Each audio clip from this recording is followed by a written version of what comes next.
ఎవరెవరు ఏ శాసనాలు జారీ చేశారో విష్ణుకుండినుల్లో మనకి బాగా ఇంపార్టెంటు విక్రమేంద్ర వర్మ మీ అందరికీ తెలుసు చిక్కుళ్ళ శాసనం, చిక్కుళ్ళ తామ్ర శాసనం. విక్రమేంద్ర వర్మ.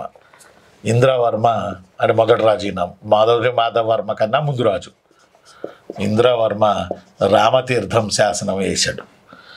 మూడో మాధవర్మ, థర్డ్ మాధవర్మ న్యాయసింహ, న్యాయాశ్రయ, అవిసిత వివిధ దివ్య అని చెప్పాం మనం.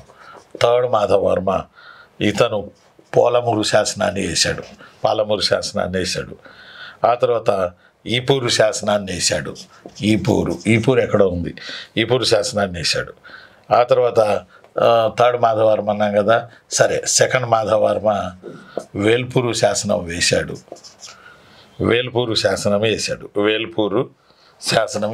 ఈ 4 శాసనాలు వీళ్ళల్లో కొంచెం బాగా గుర్తుపెట్టుకోండి.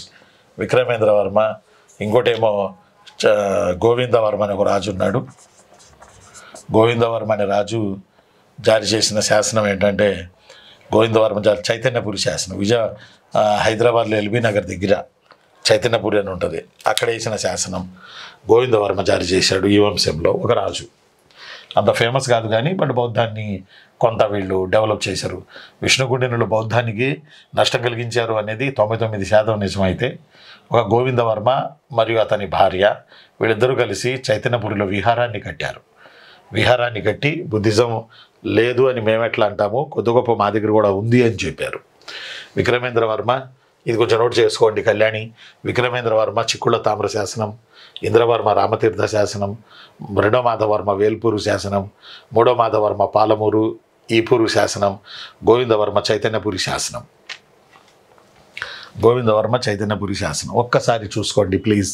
విక్రమేంద్ర వర్మ చిక్కుళ్ళ తామ్ర శాసనం, ఇంద్రవర్మ రామతీర్థ శాసనం, మూడో మాధవర్మ పాలమూరు ఈపూరు, రెండో మాధవర్మ వేల్పూరు శాసనం, మూడో మాధవర్మ పాలమూరు ఈపూరు శాసనాలు, గోవిందవర్మ చైతన్యపురి శాసనం. ఇవి శాసనాలు.